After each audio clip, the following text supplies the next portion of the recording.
Good morning, dear students. I am Gokul Chand Meena, Assistant Professor, government college Chaksu. आज हम राष्ट्रपति की आपातकालीन शक्तियों का अध्ययन करेंगे। राष्ट्रपति की आपातकालीन शक्तियां संविधान के भाग 18 में अनुच्छेद 352 से 360 में देखी जा सकती है। ये पश्चिम जर्मनी के वाइमर संविधान का प्रभाव है। याद रहे, यह है पश्चिम जर्मनी के वाइमर संविधान का प्रभाव है। राष्ट्रपति को 3 प्रकार की आपातकालीन शक्तियां प्राप्त है। पहली, राष्ट्रीय आपात अनुच्छेद 352 के तहत। दूसरा, राष्ट्रपति शासन या संवैधानिक शासन अनुच्छेद 356। और तीसरी है वित्तीय आपात अनुच्छेद 360। राष्ट्रीय आपात अनुच्छेद 352 के तहत लगाया जाता है।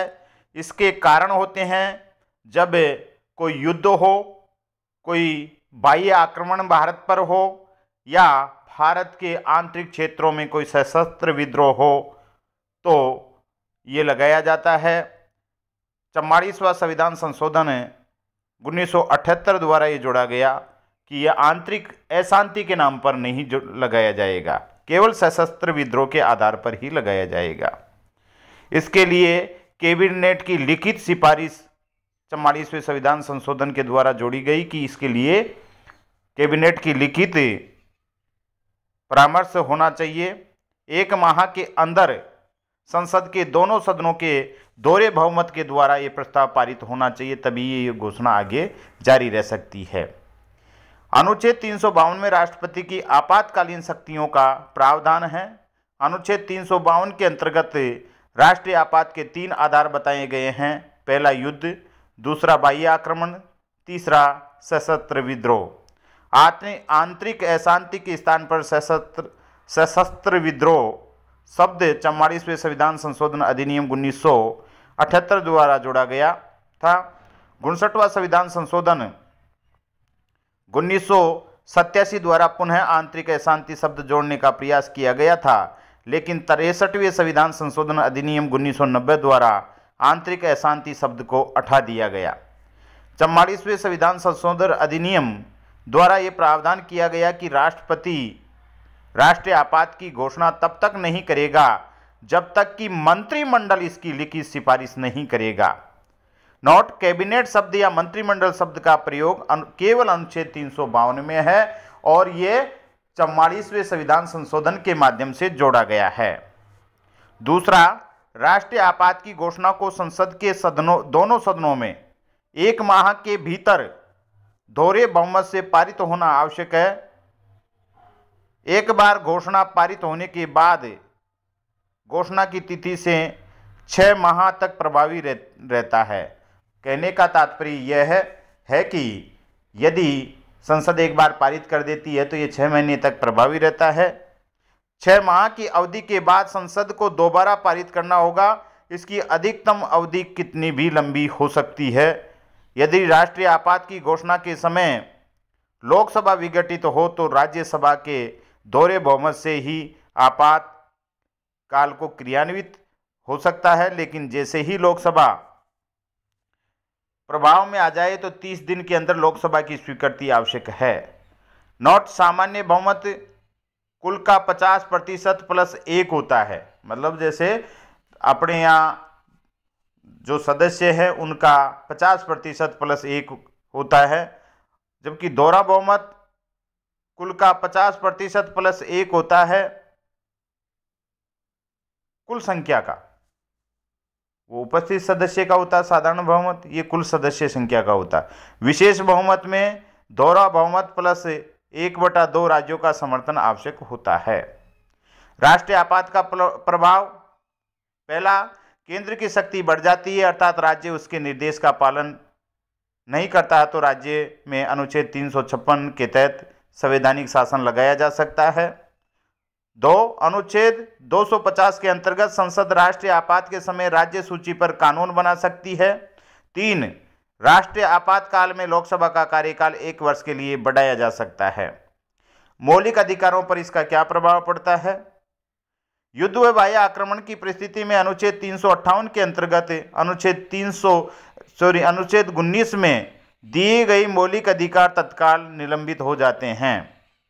अनुच्छेद 359 में प्रावधान है कि राष्ट्रपति विशेष अधिसूचना द्वारा अनुच्छेद 20 व 21 को छोड़कर अन्य सभी मौलिक अधिकारों का निलंबन कर सकता है। सशस्त्र विद्रोह की स्थिति में केवल अनुच्छेद 19 में वर्णित मौलिक अधिकार ही निलंबित हो सकते हैं, केवल अनुच्छेद 360 की विशेष अधिसूचना द्वारा। राष्ट्रीय आपात की घोषणा की वापसी। राष्ट्रपति घोषणा को स्वयं वापस ले सकता है। लोकसभा के सामान्य बहुमत से यदि लोकसभा के 1/10 सदस्य सत्र चल रहा है तो अध्यक्ष से, और सत्र नहीं चल रहा तो राष्ट्रपति से एक विशेष अधिवेशन बुलाने के लिए कहे तो 14 दिन के अंदर विशेष अधिवेशन बुलाया जाएगा। यदि ऐसे अधिवेशन में सामान्य बहुमत से लोकसभा राष्ट्रीय आपात को हटाने का प्रस्ताव पारित कर दे तो उसी तारीख से आपात हटा माना जाएगा। भारत में अब तक 3 बार राष्ट्रीय आपात की घोषणा हुई। पहला 26 अक्टूबर 1962 से 10 जनवरी 1968 तक चला। उस समय राष्ट्रपति डॉक्टर राधाकृष्णन थे। दूसरा 3 दिसंबर 1971 से 21 मार्च 1975 तक चला। इस समय राष्ट्रपति वीवी गिरि थे। और तीसरा 26 जून 1975 को से 21 मार्च 1977 तक चला। ये आंतरिक अशांति के नाम पर लगाया गया था। उस समय राष्ट्रपति फखरुद्दीन थे। राष्ट्रपति शासन और संवैधानिक आपात अनुच्छेद 356। अनुच्छेद 355 में प्रावधान है कि संघ का दायित्व है कि वह बाह्य युद्ध व आक्रमण से राज्य की रक्षा करेगा। अनुच्छेद 356 में राष्ट्रपति शासन लगाने की प्रक्रिया है। अनुच्छेद 365 इसमें प्रावधान है कि अनुच्छेद 356 लगाने से पूर्व केंद्र सरकार राज्य सरकार को चेतावनी देगी। राष्ट्रपति को राज्यपाल की रिपोर्ट या अन्य किसी भी माध्यम से यह निश्चित हो जाता है कि राज्य सरकार संवैधानिक उपबंधों के अनुसार कार्य नहीं कर रही है तो अनुच्छेद 356 की घोषणा कर सकता है। ऐसी घोषणा को संसद के दोनों सदनों से 2 माह के अंदर पारित करवाना आवश्यक होता है, दोहरे बहुमत से। पारित होने के बाद ऐसी घोषणा का प्रभाव 6 माह तक रहता है। 6 माह के बाद पुनः संसद के दोहरे बहुमत की आवश्यकता पड़ती है, लेकिन 1 वर्ष से अधिक समय तक राष्ट्रपति शासन लागू रखने के लिए निर्वाचन आयोग का प्रमाण पत्र लेना पड़ता है कि वहां चुनाव कराने की परिस्थितियां नहीं हैं। राष्ट्रपति शासन की अधिकतम अवधि 3 वर्ष तक हो सकती है। नॉट पंजाब केवल ऐसा अपवाद है जहां राष्ट्रपति शासन 4 वर्ष तक रहा। संवैधानिक आपात का प्रभाव। मंत्रिपरिषद और विधानसभा पर प्रभाव। किसी राज्य में राष्ट्रपति शासन की घोषणा के साथ ही मंत्रिपरिषद निलंबित हो जाती है, लेकिन विधानसभा पर कोई प्रभाव नहीं पड़ता है। घोषणा के संसद में पारित होने के बाद मंत्रिपरिषद विघटित हो जाता है, विधानसभा निलंबित हो जाती है। नोट: विधानसभा राष्ट्रपति शासन के समय कभी भी विघटित नहीं होती है। राज्य की समस्त कार्यपालिका शक्ति का प्रयोग केंद्र सरकार करती है। राज्य सूची पर कानून बनाने का कार्य संसद करती है। मौलिक अधिकारों पर कोई प्रभाव नहीं पड़ता है। विशेष तथ्य: पहला, राष्ट्रपति शासन सर्वप्रथम पेप्सू संयुक्त पंजाब में, पटियाला पंजाब में 1951 में लगाया गया। 2, सर्वाधिक बार यूपी में 17 बार लागू हुआ है। राजस्थान में 4 बार लगाया गया, 1967, 1977, 1980, 1992। इससे संबंधित कई प्रश्न पूछे जा सकते हैं कि उस समय मुख्यमंत्री कौन था, राज्यपाल कौन था, कब कब राजस्थान में लगा, कितनी बार लगा, जो आपके सामने है। पहला है 1967 में, जब मोहनलाल सुखाड़िया मुख्यमंत्री थे और मोहनलाल सुखाड़िया मुख्यमंत्री थे तब लगा था।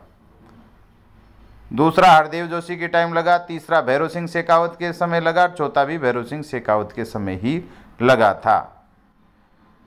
वित्तीय आपातकाल, अनुच्छेद 360, यदि राष्ट्रपति को यह समाधान हो जाता है कि राष्ट्र में वित्तीय संकट की स्थिति विद्यमान है तो है या होने वाली है, तो वित्तीय आपातकाल की घोषणा कर सकता है। ऐसी घोषणा को 2 माह के अंदर संसद के दोहरे बहुमत से पारित होना आवश्यक है। ऐसी घोषणा का प्रभाव पारित होने के 6 माह तक रहेगा। वित्तीय आपातकाल के समय केंद्र सरकार राज्य की वित्तीय सहायता में कटौती कर सकती है। कर्मचारियों के वेतनमानों में कटौती की जा सकती है, यहाँ तक कि सर्वोच्च न्यायालय के न्यायाधीशों के वेतनमान में भी कटौती की जा सकती है। केंद्र सरकार नए कर लगा सकती है। विशेष तथ्य राष्ट्रपति के बारे में, पद के दौरान मृत्यु, जाकिर हुसैन, फखरुद्दीन अली अहमद, 2 राष्ट्रपतियों की पद के पे रहते हुए मृत्यु हुई है।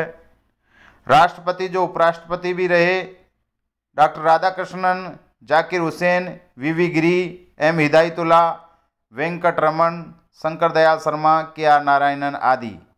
अब तक 3 महिलाओं ने राष्ट्रपति का चुनाव लड़ा है। पहला मल्हार होलकर 1967 में, दूसरा कैप्टन लक्ष्मी सहगल सन 2002 में, तीसरी थी प्रतिभा देवी सिंह पाटिल महाराष्ट्र से, 2007 में ये राष्ट्रपति भी बनी। भैरों सिंह उपराष्ट्रपति बने जब उनके खिलाफ सुशील कुमार शिंदे ने चुनाव लड़ा था। इस प्रकार क्योंकि भैरों सिंह शेखावत राजस्थान से हैं, इनके बारे में भी हमें जानकारी होना आवश्यक है। आज के लिए इतना ही, धन्यवाद।